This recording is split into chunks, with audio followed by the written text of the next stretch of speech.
Vizag steel plant విషయంపై బాబు U turn అని చెప్పేసి వార్త రాసినందుకు నిన్న వైజాగ్లో డెక్కన్ క్రానికల్ ఆఫీస్పై తెలుగు తమ్ముళ్ళు దాడి చేయటం, అక్కడ బోర్డులు అవి తగలపెట్టడం మనం వీడియోలో చూసాం, టీవీలో.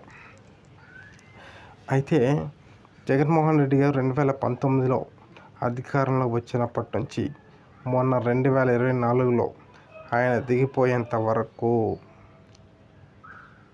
ఆంధ్రజ్యోతి, ఈనాడు పేపర్లో ప్రతిరోజు విషయం కక్కుతూనే ఉన్నారు. మరి జగన్మోహన్ రెడ్డి గారు వైసీపీ కార్యకర్తలు ఎన్నిసార్లు దాడులు చేయించి ఉండాలి? అంటే వైసీపీ కార్యకర్తలకు చేత కాదనా, లేకపోతే జగన్మోహన్ రెడ్డికి అంత ధైర్యం లేదనా?